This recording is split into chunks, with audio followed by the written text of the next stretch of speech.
Well, thank you so much for joining us today, Peter Gamwell. It's a pleasure to have you with us and a real honor. I would like to welcome you as part of the World Creativity and Innovation Week and Day. And again, profusely, thank you for taking the time out of your busy calendar to share some thoughts on a lot of really incredible work you've been doing, not just lately, but really in the previous months and years that's culminating in this work around the thinker, learner, dreamer, and doer, reimagining learning for a more hopeful future. So we're looking forward to this conversation today. So am I, Goran. It's so great to be with such wonderful, friendly faces. We know each other. Full disclosure from collaborating on the Creativity Network. So yeah, let's This is go. great. Yeah, it's wonderful to have you, Peter. And on behalf of CNIC, which is the Canadian Network for Imagination and Creativity, we're just so excited to have an opportunity to do this deep dive and open up again the possibilities for others to connect with us as a network. And that this network was originally initiated by representatives from Simon Fraser University, University of Ottawa, and the Atlantic Centre for Creativity out on the east coast of Canada. And our goal being to unleash and promote the imagination and creativity across all fields of endeavor, including arts, sciences, businesses, and education. I'm really excited to dive into the applications of all of this that you're exploring, your research, your writings, everything that you've been advocating for across your entire career, how we can actually start to really look at this as an action moment, a moment to create change. So we're really thrilled to be able to speak to you, Peter. Yeah, and just to build on, no, not to build on it, to add to it, Alexis, that was beautifully spoken. I think, as you turn on the news every day, and one can become a little bit despondent. And I think there are a lot of mental health issues which are directly attributable to the complexities of our world and the judgmentalism that happens on a daily basis. And I think one of the beauties of CNIC, the Canadian Network for Imagination and Creativity, and one of the catalysts for its development is precisely to give people hope, to reinforce the idea that everybody has got creative potential in some way, and to help them to share that, to bring it out, and to work within their own spheres of influence to bring more positive community. So, would you like to tell us a bit of where your work comes from? Like, what were some of those early beginnings? What inspired you? What drew you to this and keeps you going? Um, it's a funny thing. I never thought I would write a book, ever, and I think because I'm lazy. Fortunately, I met an amazing writer in Jane Daly, and the two of us struck it up from the beginning. I won't go into how we met originally because it will take me off track. But the other thing is that when we are about as opposites in terms of characters as you could possibly be. Uh, Jane is reflective and I'm impulsive. Anyway, I made the mistake of telling Jane about the impact that an early experience when I was a very young teacher of producing Jesus Christ Superstar. I told her about the impact and she wanted to know more. So I told her more. And eventually, it became clear to her that this story needed to be told, but I didn't want to tell it because I was afraid. I was afraid that by putting this in writing, people would interpret it as me showing up about, oh, what a great teacher I was. And she became so offended when I said that. And I wasn't the words that she used, but she pretty much told me to get over myself. So here's the story that I told her that really impacted me. I was at a very small high school in central Newfoundland, and this is in 1984, a long, long time ago. And I was brand new on the staff, and there were some remarkable people, not just on that staff, but in the community. One of the guys there, Paul, he said to me, I've been here about a month. He said, so you're a musician, you play in a rock band, yeah? He said, and you've got a drama background. I said, yeah, I do. He said, well, why don't we do a rock opera? And I immediately said, absolutely. What do we do? And he said, well, let's do Jesus Christ Superstar. I said, okay, let's do that. Now, in retrospect, at the time, it just seemed like, yeah, let's just do this. It was audacious. It was a very small high school with about 450 students and a very small staff. And we had no right to think that we could do this, but we did it. And it had such a profound impact on me as a learner and on not just the young people involved, and there were about 150 of them out of that 450 who became involved. But over the years, I came to understand the depth of that impact over time. And I kept getting it's scarcely a month goes by, even 40 years later, that we don't hear from people. And with some of them, it's been a transformational impact on their lives. So I'll just tell you this one little story. I want to tell more about this in a minute, but this is the one that got Jane thinking. NBC did a live broadcast of Jesus Christ Superstar about 4 years ago. John Legend was the lead role. He played Jesus. And just after that, I get an email. And the email said, are you the Peter Gamwell that led the production of Jesus Christ Superstar in Gander, Newfoundland, back in 1984? And then he said, if so, and I'm not going to say what he said, but it was profoundly moving about the impact that I had had on his life, because he was a bit of a troubled kid at the time. We tell this story in the book. He was a bit of a troubled boy, and I guess the way I dealt with him made him realize that he did indeed belong. He was very young. He was only 12 at the time. But then he got back again with several emails revealing the extent of the impact, how it impacted on him as a professional rugby player, how it impacted him working with his family. And honestly, by the end of this, I was an emotional wreck. I had no idea the impact that I had had on that young boy. None. And this was part of the reason I didn't want to put the thing in the book, because, well, you can see why. It could be misinterpreted. Anyway, Jane told me to get over myself, and she said, it has to be told, because very often people, just because they're going through the regular day-to-day thing, and they forget the impact that they can have and do have. I'll tell you a little bit more about the learnings that I had, but anyway, that's just a bit of an opening as to where it came from. Wow, this is absolutely incredible. And whenever I hear these stories and reflect on the sharing that you so generally and your co-author shared in this book, I'm really touched by this, because we all know that education matters, and we all know that teachers play important roles in our lives. It's just that when we hear it like this, and when it's made so obvious and explicit, what a wonderful difference, orienting towards creativity and imagination in learning and leadership, what wonderful difference it can make. It's really quite inspiring. Your work certainly has moved in this direction, Peter, not just with your latest book, and also in terms of you working with schools and education systems. One of the questions you ask, is it time to immerse your leadership team in creativity and innovation and passion for learning? Because presumably you yourself have been transformed by these experiences, and you know the power of them because you have seen them over and over in schools. Why might you feel that it's so urgent to sort of transform and reimagine our schools and organizations? How do you feel about that process?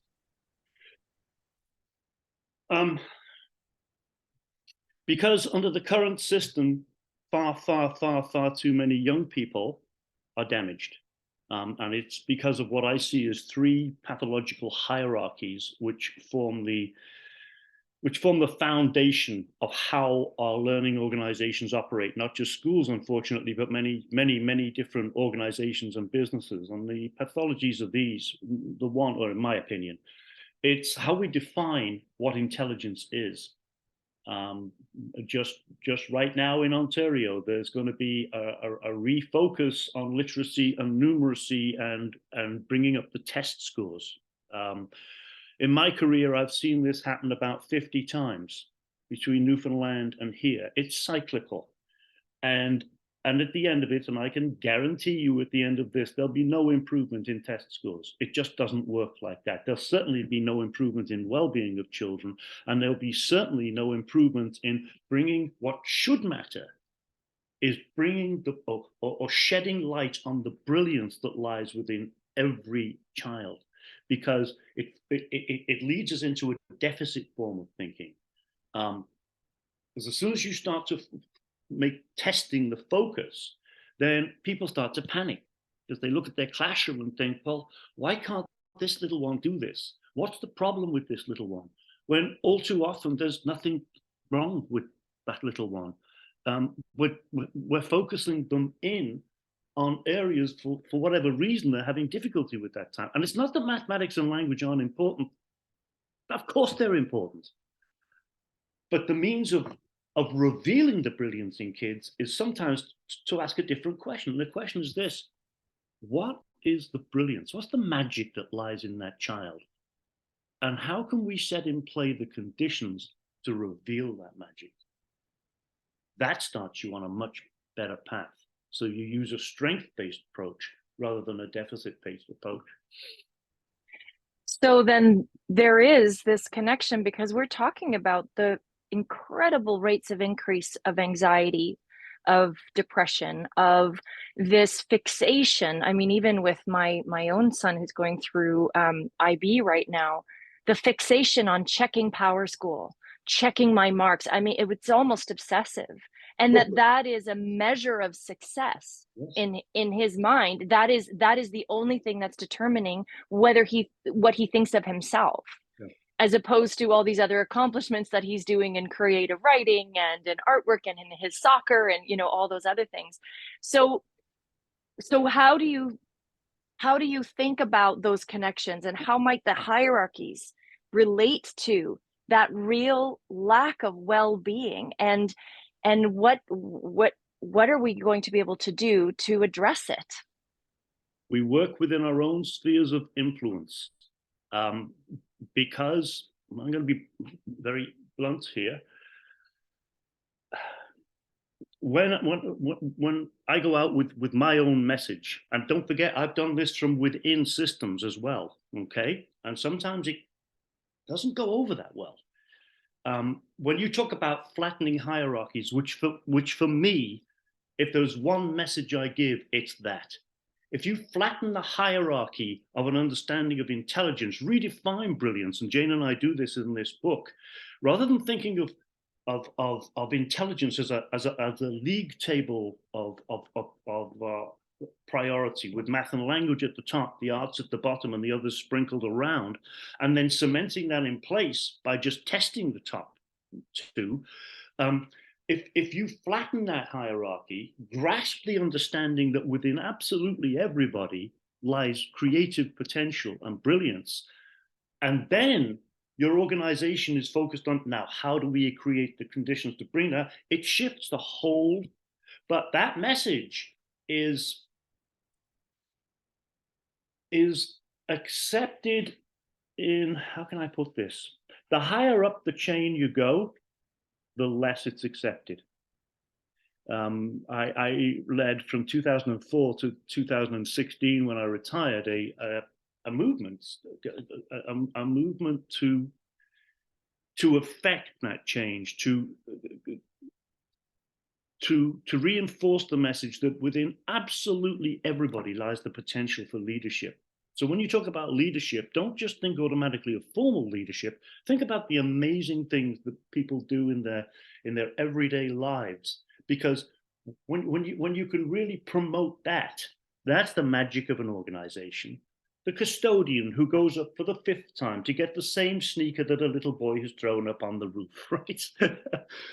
And with a smile on his or her face. So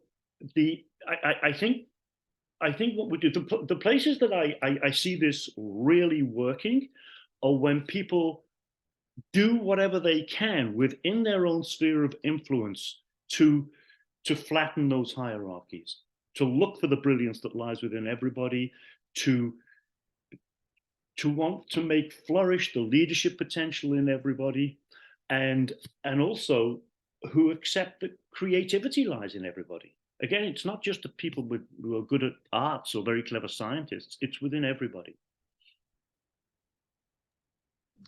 Wow, that's just so incredible and so inspirational, really. And you know, I wonder when you talk about working within systems. I mean, one of your invitations in your work, and certainly in your latest book with you and Jane, is to sort of create these ongoing collaborative networks of innovators, where that enable people and empower people to feel seen, heard, and understood, and juxtaposing that against these kind of very much real challenges that we feel in organizations, where organizations feel that they also have a role and they're part of a larger system, where they have to, as you say, kind of maybe the educational system decides to, you know, sort of emphasize scoring. How might one reconcile these perhaps different views of roles that organization might have and its priorities versus, say, priorities of individuals and groups? And how might that relate to this lack of belonging and perhaps to the positive outcomes? How do you see reconciling that kind of dialectic? So it is being reconciled in pockets, in various areas, and it's to do, when it works magically, it works because a greater balance is brought to the equation. One of the stories we tell in the Wonder Wall is about a guy called Chris Hiltz, who works at an intermediate school in Ottawa. I think he's still there. Anyway, this started about 10 years ago. He'd been very much a part of the Lead the Way campaign, this movement that I led for 12 years. And he became very influenced by it. And it caused him to bring a lens to his own teaching. Chris knew that he was seen as a very, very good math and language teacher in a traditional sense. But he also realized he was just playing the game. He'd teach the kids, they'd feed back to him what he taught them, and then he gave them a mark. And so it's single loop learning, isn't it? There's no real opportunity for creativity. So he went away on winter break and decided he was going to change things up. He found the Google concept of Genius Hour, and he went to his principal and said, look, I'm going to need some time out of the curriculum. I'm going to need 2 or 3 hours a week when these kids, and by the way, the staff got involved as well. The idea is this: you choose a topic which is close to your heart. It can be about anything, absolutely anything, and you work on it for the next 6 weeks. And the only stipulation is you have to come back and present it in some way. And fortunately for Chris, he had an amazing principal, Jennifer Offord, and she took the risk of just saying, yeah, go do it. Now, at the time in Ontario, this was sacred because all of the minutes were meant to go to math, not all, but the vast majority are going to mathematics and language. And so here she gives permission for these group of, actually, it ended up being a group of 5 or 6 teachers to go and do this remarkable project. But the results were absolutely incredible. Some of the, Jennifer called me up one day, this was 2015, and she said, Peter, you have to come to the school. So off I go to the school. And in her office was a 6-foot mannequin. And I said, what's going on? And it was a mannequin dressed in very strange clothing. So I come to find out that this mannequin had been designed and created by a young girl, Emerson. Now, Emerson had gone through her school career. She was 13 when she did this, not feeling very good about herself. I think well-being would have been a serious issue for socialization. And in her own words, she knew she had a different brain. So I found out that what this doll was, it was, when she heard that she was being asked to do something that she was passionate about, well, she was passionate about a couple of things. Number one was fashion, and the other was history. So she put the two together and dressed this mannequin in items of clothing that represented every decade of the 20th century. Then she wrote a book, a pamphlet to accompany it. So I asked Jennifer if she would contact the mom. Sorry, this story is taking a long time, but anyway, I'll get to the end of it soon. And so Emerson's mom called me, Lucy, and she said, I said, can I come over to your house? Which was a bit of an audacious thing to do, but she said, yeah, you can. So I sat down with them, and first of all, I apologized. I apologized that we had missed her. And it's not a blame game toward teachers or educators. It's because of this focus on such a narrow band of what we consider to be intelligent. That's where it comes from. And I asked if I could interview Emerson, and then it suddenly dawned on me, this kid's going to say something unusual. So I picked up my camera, I'd never done it before, and I asked her if I could video her. I've got 45 minutes of this brilliant young mind taking me on her journey, a reflective journey of what it was like. School, she said, it was like an elevator, and I was stuck. I couldn't get off the elevator. And this is all on my YouTube website. It was astonishing to hear the metaphor that she was using. So how can such a brilliant little mind have been so missed? I don't know. Well, you know what's so interesting about that is those are the actual skills that first year post-secondary students are struggling to acquire. Yes. That ability to be reflective, reflexive, that ability to take an idea and transform it and make it your own. The ability to process information as opposed to rote delivery. Right. And so here's this mind at 13 that's already doing that, yeah. that will then be basically told to erase all of it, yeah. Only then to be told that in post-secondary, why aren't you able to do this? Yeah. You know, I mean, I'm talking, like, I work with professors and they go, I don't understand how these high school students, you know, they come in and what do they have? And they're having to sort of learn how to learn. Yes, they are. And it's the demand in a post-secondary academic environment that you have these qualities that seem to be already innately and instinctively a part of the thinking mind when you're 12 years and 13 years old. Absolutely. And how you frame and see the world. This is so okay. I'm splitting off of that observation quickly because, Peter, something that I have really loved about getting to know you and working with you these last few years is your words and invented words that you bring to the table. And I want to know more. There's one that you have brought up a few times, and I want to know more about the in-betweeny. Yeah. So actually, it's not my word. It's the word of Dr. Bobby Moore. He was an incredible mentor to me. He passed away a few years ago now. He was so many things. Bobby, he was firstly, he's just a brilliant mind. He was a theologian. He was a businessman. And when I first met him in Newfoundland 30 years ago, more than that now, he was the consul general from British Guyana to Canada. And he gave this speech, it was all those years ago, and he explained how we're living in an age of in-betweenity, a time between times. And it's as though we're living our lives in a parenthesis between historical eras, the first of which is dying, but its devotees are procrastinating over performing the last rites. He had a magical way with words. The second of which is in the pains of birth, but its welcomers can't find the right midwife. And he said, when societies go through these ages of in-betweenity, and by the way, there have been thousands and thousands of them through the course of human history, when the realities of one era are starting to sort of fade into the fog as the realities of the next era are starting to emerge. And they're always characterized as being incredibly turbulent and complex and stressful.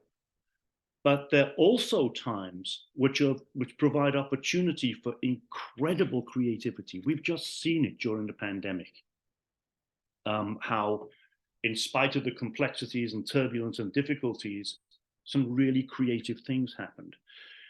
And by the way, in-betweenity, it happens on those macro levels, but it also happens on micro levels. The one that comes to my mind is, well, let's say adolescence.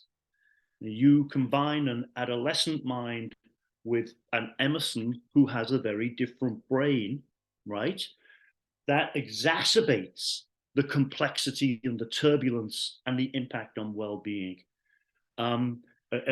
Children who suffer with autism, every time they hear a bell ring, not all of them, but many of them, this is a time of in-betweenity. It throws them into a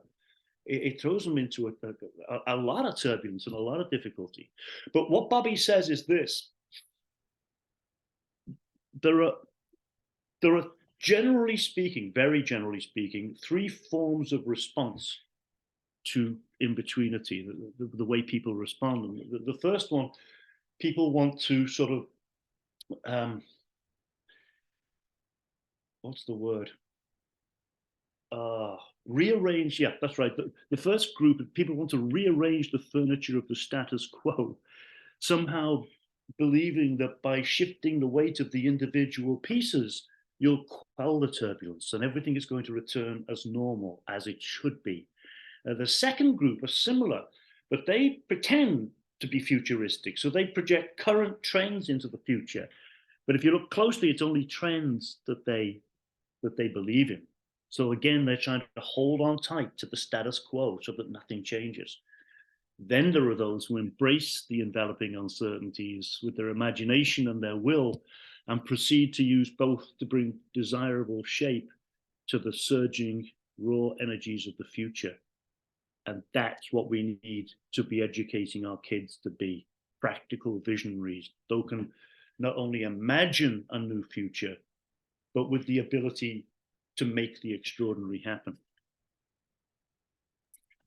Wow, I just love that so much. That's so inspiring and empowering. Thank you so much, Peter, for sharing that with us. And there are so many things there that I think we could pick up on. One of the interesting things, certainly that struck me is this notion of complexity that you're talking about. And looking at your work and at your latest book, and also beyond that, I mean, you have so many interesting invitations where you invite us, for example, to reset our focus on the seeds that matter the most, or to co-create a visionary blueprint to reignite our learning communities. How do you feel this relates to this notion of complexity, and in what way might it help us or assist us on this journey? Well, I'm going to give you an example.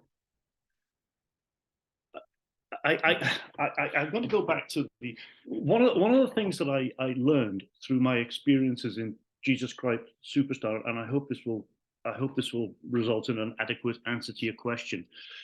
There were three really powerful learnings, or many others, but the first one was the power of community.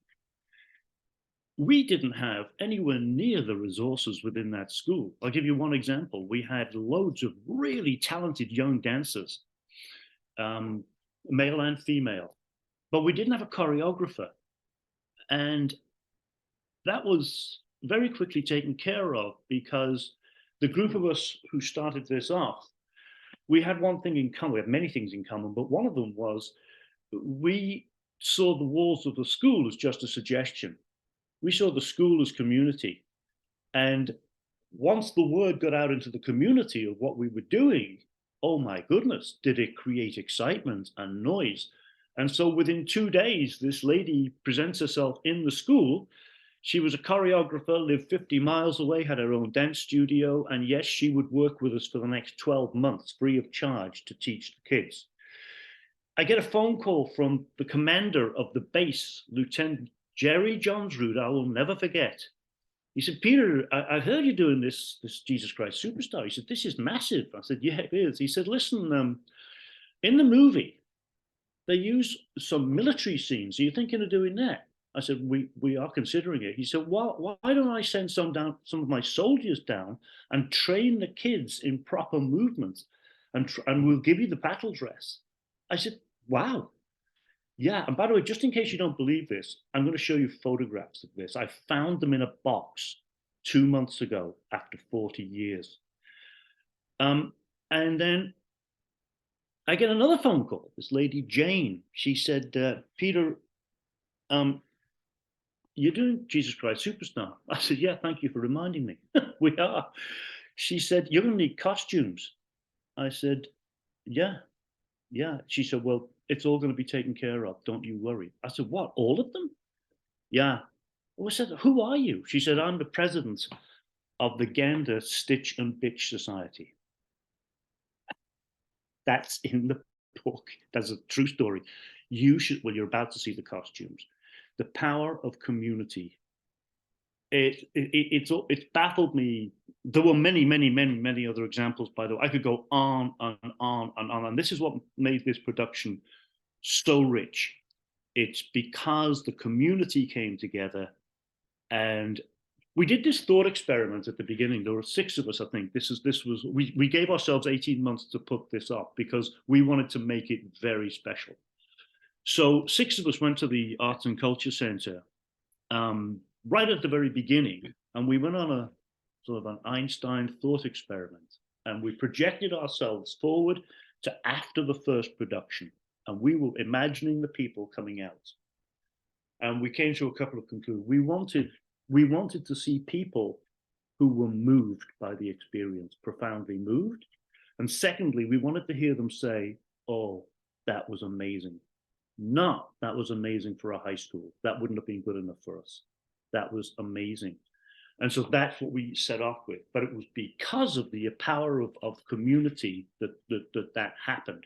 So now I've forgotten what your question was. About complexity, looking at how we relate that to complexity. Yeah. So I think one of the things that I learned is you have to break things down. If you first of all acknowledge that complexity exists and embrace it, but also in order to see your way through it, you have to break things down into simple steps, and you have to open yourself to the people around you. Too many formal leaders have got egos that don't allow them. I'll put it another way. The best formal leaders that I know understand one thing: 99.9% of their job is to create the space where the brilliance in others emerges. And if you do that, now you're onto it. And that's what happened in not just that one thing. I'm going back to that one because it had a profound impact. Mm-hmm. But that to me is the essence of leadership, is creating the space for the brilliance of others to emerge. That's so interesting. It's because that's exactly where we were connecting with Jillian, our colleague Jillian, and her research partner Megan, about cultivating imagination in leadership. And that's exactly along those lines, that all of these forms of learning, leadership, creativity, they're all interconnected.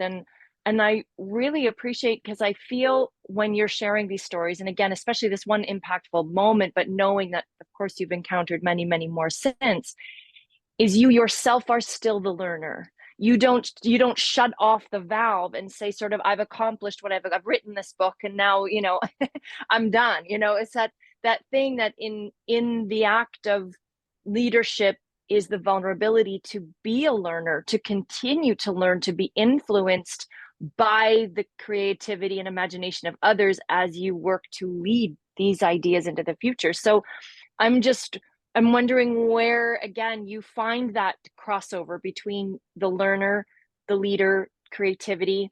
How does that revolve in your world? How do those 3 things kind of oscillate? I cannot for the life of me disconnect the 3. Douglas Hofstadter wrote the book Gödel, Escher, Bach. I've forgotten the subtitle, but he refers to Gödel, Escher, Bach, an eternal golden braid. because of the interconnectivity, which is not, you're not able to disconnect it. And I feel the same way about learning, leadership, and creativity. I'm going to tell, I must tell the story of when I was given this opportunity to do the leadership initiative. It was in 2004. Director approached me and said, I want you to take on leadership for the district. And I was a little bit astonished. He knew I was astonished. And he asked me to explain why I was astonished. And I said, well, because, you know, I've got a bit of a different mind. And so I would have thought you'd have gone after somebody more traditional. And he said, so why am I asking you to do it? It's a very interesting question. I said, well, I'm guessing you won't change. And he said, off you go. So that was an astonishingly brief meeting. So off I go. And it opened up this huge opportunity for me to take everything that I had learned, not just through Superstar, but through the, you know, another 30 years of career after that, and to play with learning, leadership, and creativity on a very large systemic scale. And we brought together a small group of people. Our colleague Stan Baines was a part of that almost from the beginning. And we just posed some questions. We very quickly found out that there was a large amount, people in the district felt marginalized. They didn't feel connected. They didn't feel important. They didn't feel as though I had anything to do with the learning of the district. So we, and this is a very long story, but we immediately set on a track to flatten all of those hierarchies. And it was done through a series of 8 or 9 events each year. And if you walked into one of those, 2 were massive, 2 would have been 500-600 people. They involved formal leaders and community. And the others were smaller events, celebration of what our custodial staff were doing, or celebration of students learning, or celebration of whoever it was, the community. But they had one thing in common, a couple of things in common. Number one, all employee groups were invited to all of these conferences. And then we made sure that there was equal representation of do you understand what I'm saying about that? So yeah. And the community, there was huge multicultural connectivity within this, and work with Aboriginal partners. But secondly, when you walked into one of those conferences, there was no question about what it was about, because we had creative initiatives from parents, from students, from the community, from you name it. And that was the center point. It was a celebration of the brilliance that lies across all disciplines of human learning. So now I've forgotten the question. What's the question? Where am I? The intersection between learning as the leader, that you continue to learn, the learning becomes the leadership, and then creativity is what, you know, what is all that in your world. And here's a branch of that question. Where is it for you right now? Those 3 things. Oh, it's ongoing now as much as it's ever been. It's a really interesting question, and I think it's because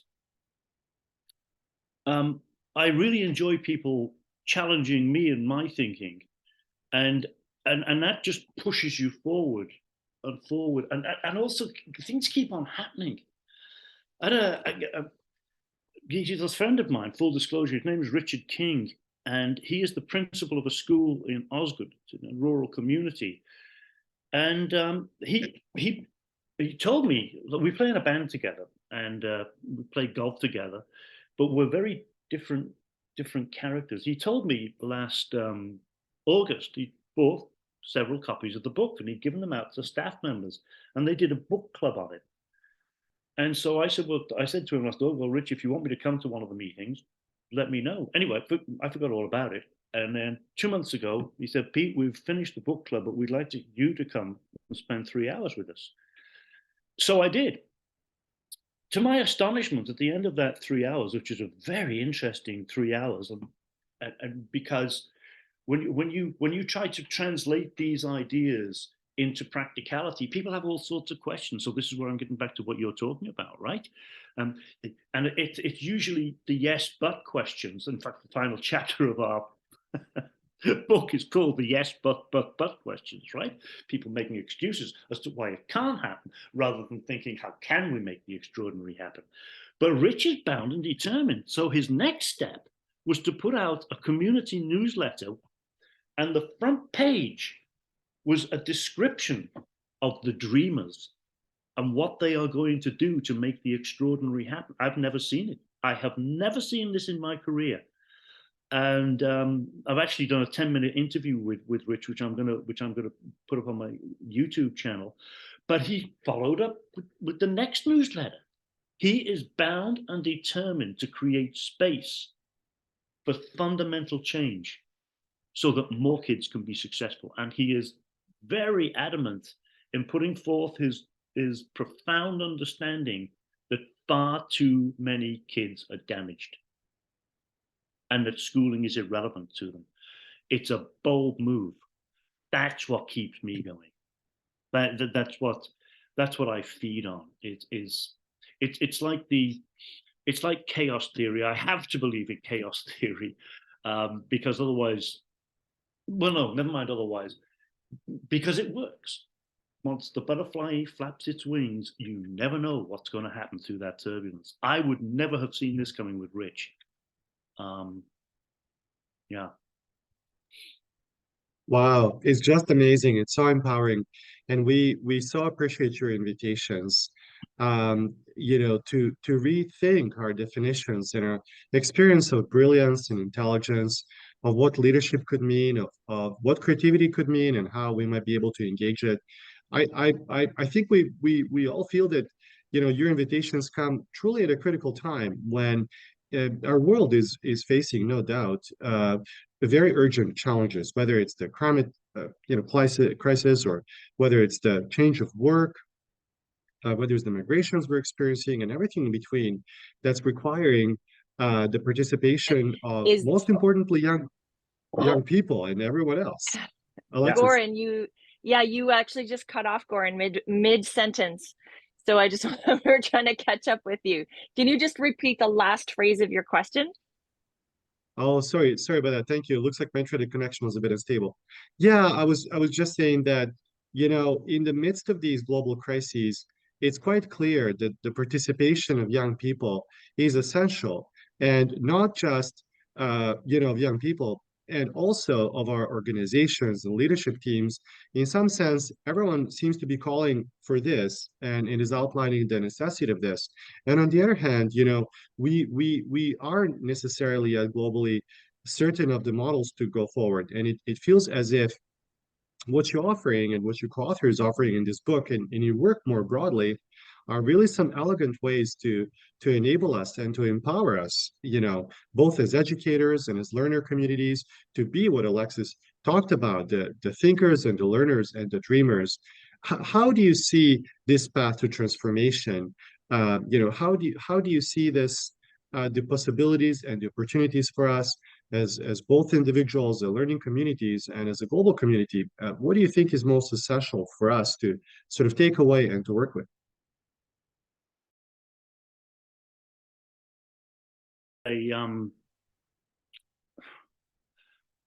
tell this story about the Wonder Wall, which was the impetus for the first book, and it's very briefly. I was passing a kindergarten classroom, and there were children sat at a tiny conference table with the teacher, and there were several of these around the room. Anyway, I asked what was going on. They had a chart with questions on it, and the questions were, in this case, they were all to do with the human body. How does the human body work? How do eyes stay in my head? And how does the skin stay on my body? This kindergarten child had written these questions down. So the learning emerged from the natural curiosity and the wonder of the children, rather than being top down from the curriculum. What a beautiful thing. Inquiry from the young minds. And so I think that's a metaphor for how we need to move things along. And I don't care what organization you're in, that is a fundamental shift that you can make. This is not rocket science, but it is about people being willing to do it and to take the courage to do it. A lot of people want to do this. I have no doubt about that. I have conversations all the time with people who say, yeah, love the ideas. So why don't they do it? They're afraid. They're afraid of the hierarchy. They're afraid of if they put their head outside that box, they're going to suffer consequences. And indeed, that happens. Well, I'm saying now, I've got 3 granddaughters, very young, 4, 5 years old. I don't want them shut in that box, thank you very much. I've spent my career making sure other people's kids are not shut in that box. And it's time to take courageous leadership now, like Rich is doing, like Jennifer Offord did, like so many others. Like there are hundreds of people taking these bold steps, but there are not enough. And I think it's imperative now. Under the current system, there's an inherent, I don't know if I'm going to describe this very well. If you look on any school district website, the 2 main foci are student achievement and well-being. But because of the way we define student achievement, the irony is the impact is negative on mental health in many, many cases. We do more harm than we do good. And that is such a striking irony to me. And I mean, I've got many videos I could show you right now. In fact, I think I'm going to end up with one because young Nick just nails this about he got to the age of 50. Do I have time for this? What time are we? We're cruising. We're almost at an hour, but this is great. Okay. Yes, please. So Nick he's 15 years old, and he'll tell you in his own words. I'm not sure if this takes too long to screen share, I won't do it, but it would be good because he says it far more successfully than I say it. Let's see where we are. Can you see anything there? Yeah.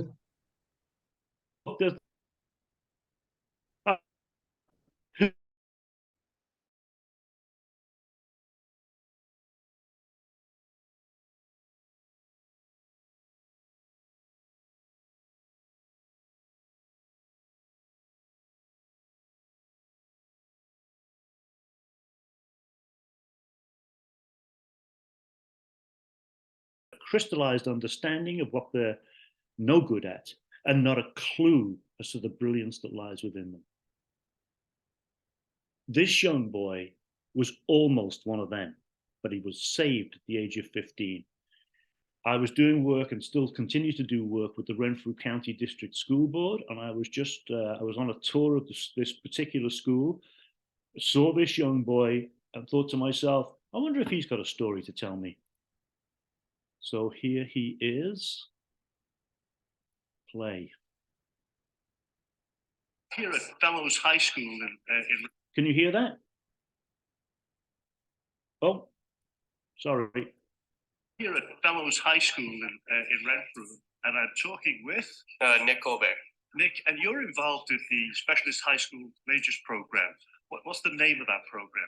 The Shazam Special High Skills Major. It is like automotive. It's yes, I'm doing the automotive one. Okay, that's what I was thinking. So, this opportunity, has it been important for you? Yes, it has. Why? Because that's what I want to do in life. I want to be a mechanic by the time I'm 25, hopefully. Yeah. Yeah. And so this has opened that opportunity. Yep. When you heard about, like, I'm trying to get a sense of quite how important it was for you. Like, has it done anything for you as a person to be involved in this, to have this opportunity in school? Well, okay, so I have dyslexia and dysgraphia, and I do not like to work in a classroom. Okay. But what actually pushes me to come to school and get through high school is this right here. Oh, wow. is exactly what pushes me through. It's what keeps me on the roll to go through high school. That's amazing. So before your previous... I was horrible grades, completely, like, just about useless. And then I started with auto class, and it all went up from there. What's it done for yourself, your personal... For my personal self, it's given me an experience of a lifetime and just helps me out as a person. I use it to control my anger and just everything. That's amazing. Thank you so much. Good luck. Thank you.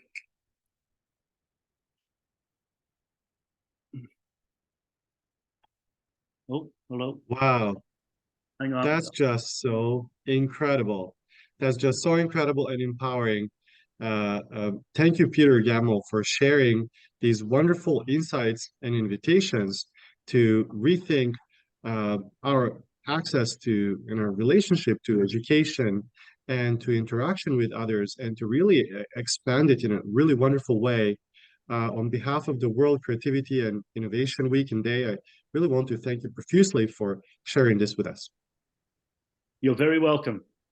Thank you, Peter, as well on behalf of Scenic. This is a really great opportunity to, again, deep dive into your work, knowing you as a colleague, but getting some insight into actually how this has come about, the manifestation of this, and also the inspiration. And I think this is the call to action. Like you say, it's a time for transformation and to find the courage within ourselves, like Nick, to say, I can do something with what I have and I can make it excellent. I can really achieve something. Yeah. Thank you so much. Thank you, Peter. Bye now.